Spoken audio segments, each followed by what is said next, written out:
আশা করছি তোমরা প্রত্যেকেই তুম্বার দেখে নিয়েছো। যারা তুম্বার এখনো পর্যন্ত দেখোনি তাদের আমি কী বা করতে পারি, রিকোয়েস্ট করতে পারি যাও আর তুম্বারটা দেখে ফেলো। এইবার তুম্বার 2 এর ডিটেলস আলোচনা করবো গাইজ, যেটা কোথাও আপডেট হিসেবে দেখা যায়নি, বাট এই ভিডিওতে তোমরা জানতে চলেছো সমস্ত details. So keep watching this video. Grid, লোভে পাপ পাপে মৃত্যু, লালচ এক বুড়ি বলা হ্যায়। তুম্বার এবং তুম্বার 2 দুটোর মধ্যে গ্রিডের বিষয়টিকে পরিলক্ষিত করে দেখা যাবে। জেনারেশন আফটার জেনারেশন এদের প্রত্যেকের মধ্যেই একটা লোভ কাজ করত। কিসের? সোনার কয়েনের লোভ। হাস্তারের কাছে থাকা সোনার পুটলি থেকে যেটা তারা নিয়ে যেত। তো সব থেকে প্রথম আপডেটটা হচ্ছে এইবার লোভ মানে গ্রিডটা চেঞ্জ হতে চলেছে। কিভাবে? প্রথম মেটেরিয়ালিস্টিক থিং, অর্থাৎ বস্তুগত কোনো কিছুর লোভ, যে কোনো দামি মেটেরিয়াল কিন্তু সোনা নয়। সেকেন্ডটা হচ্ছে যৌনতা মানে সেক্সুয়াল কোনো রকমের গ্রিড। তো এই দুটো চাহিদার ওপর বেস করে কিন্তু তুম্বার 2 রিলিজ হতে চলেছে। বিনায়ক এবং পাণ্ডুরাং, তোমরা কি জানো এই দুটো নামের মধ্যে অনেক মানে লুকিয়ে আছে? নাম দুটোই তাদের ক্যারেক্টারটাকে আরও স্পষ্ট করে দিচ্ছে।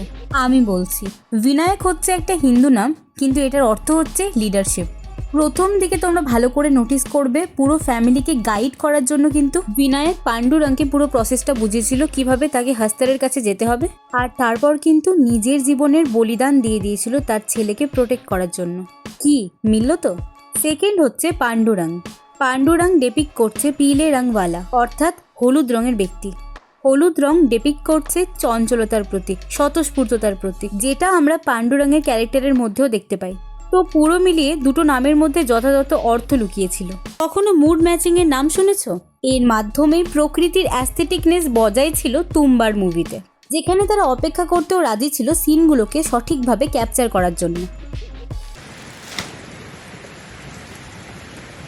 তো ওয়েদারের সঙ্গে মুডের কম্বো মানে হচ্ছে ক্লাউড ম্যাচিং। একদম ক্লাউডের যে ব্যাপারটা চলে, মানে মেঘের যে খেলা করা, ওই বিষয়টা ক্যাপচার করার জন্য এটা করা হয়েছিল।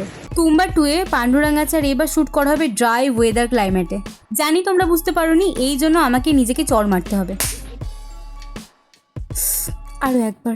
হ্যাঁ, এই যে এবার এটা দেখতে পাচ্ছ, এটাকে বলা হয় কালার প্যালেট। এক একটা রং এক একটা মুভি সিনকে ডিপিক্ট করে। যেমন লাল রং ভালোবাসার ক্ষেত্রে ব্যবহার করা যেতে পারে, রাগ বা কিছু ভয়ের মুহূর্তেও ব্যবহার করা যেতে পারে। এরকমই রঙগুলোর এক একটা অর্থ রয়েছে। ও মাই গড, যাই হোক। ওকে, তুম্বার 2 এর প্রডিউসার নিজেই অ্যাক্টিং করেছেন, তার কারণ তিনি অ্যাক্টিং করতে ভীষণ পছন্দ করেন। কিন্তু লাস্ট সিনে বিক্রম ক্যারেক্টারটা মারা যাবে, তাই এইবার তুম্বার 2 এ নতুন হিরো আমাদের দেখা দিতে পারে। এবং যে হিরো পারফেক্ট বসছেন তুম্বার ওয়ার্ল্ডের জন্য তারা হলেন, প্রথম হচ্ছে রণবীর সিং। মাজিরাও মাস্তানি বলুন বা খিলজি, দুটোতেই তার অ্যাক্টিং অনবদ্য ছিল। কিংবা বিক্রম। পার্সোনালি আমার বিক্রমকে দেখার ভীষণই ইচ্ছা আছে, বাট আই ডোন্ট নো, কারণ আমি তো প্রডিউস করছি না। যারা করছেন তারা একটি নতুন হিরো রাখতে চলেছেন। এইবার কিছু ফ্যাক্টস যেগুলো তুম্বারের নেক্সট চ্যাপ্টারে থাকতে পারে। হাস্তার, দেখো হাস্তার হচ্ছে নিজে থেকে একটা অনেক বড় মিস্ট্রি, তার মধ্যে অনেক লেয়ার্স আছে। তুম্বার 2 তে মেবি আমরা তার বিষয়ে আরও বেশি ডেপথ পাবো। হাস্তারকে নিয়ে যারা রাইটার আছে, যারা এখানে কাজ করছে, তারা কিন্তু অফিসিয়ালি এখনো কিছু অ্যানাউন্স করেনি। जब ब्रह्मांड की शुरुआत हुई तो देवी ने इसी कोख से 16 करोड़ देवी देवताओं को जन्म दिया, पर देवी को सबसे ज्यादा प्यार था अपनी पहली संतान से, हस्तर से। এটা তো আমরা प्रत्येকেই জানি, কিন্তু সেই মন্দিরে কেউ তো একজন পুজো দিয়েছিল। কারা পুজো দিয়েছিল এবং তারা কেনই বা হস্তারকে वरदान হিসেবে মনে করে? पूर्ति की देवी अंतहीन सोने और अनाज का प्रतीक है।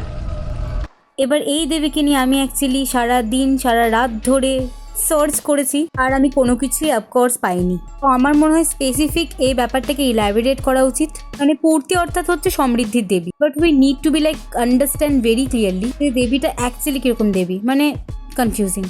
সো এটা তো পুরো গেল থিওরিজ। পুরো থিওরিটা এখন আমি ইলাবোরেট করতে পারবো না, বাট গুড নিউজ ইজ আমি এটাকে নিয়ে অনেক বড় রিসার্চ করেছি, তো আমার কাছে অনেক তথ্য আছে মজাদার, ইন্টারেস্টিং। তোমরা যদি জানতে চাও তাহলে অবশ্যই তোমাদের কী করতে হবে, এই ভিডিওটাতে ভালো করে লাইক শেয়ার কমেন্ট করতে হবে। যদি এই ভিডিওটা ভালো মতো রেসপন্স পাই, তাহলে আমি তুম্বারের ওই ডিটেলস ভিডিওটা নিয়ে আসবো, যেখানে আমরা অনেক থিওরিজ নিয়ে আলোচনা করব। So keep watching hour video, তোমাদের ভিডিওস, কারণ এটা হচ্ছে সিনেটার কিংডম আর এটা হচ্ছে সিনেটারশিপ। তোমাদের কি করতে হবে? ইয়েস, কিংডম আর্মিতে তাড়াতাড়ি করে যোগ দিতে হবে। Bye, subscribe সিনেটারশিপ।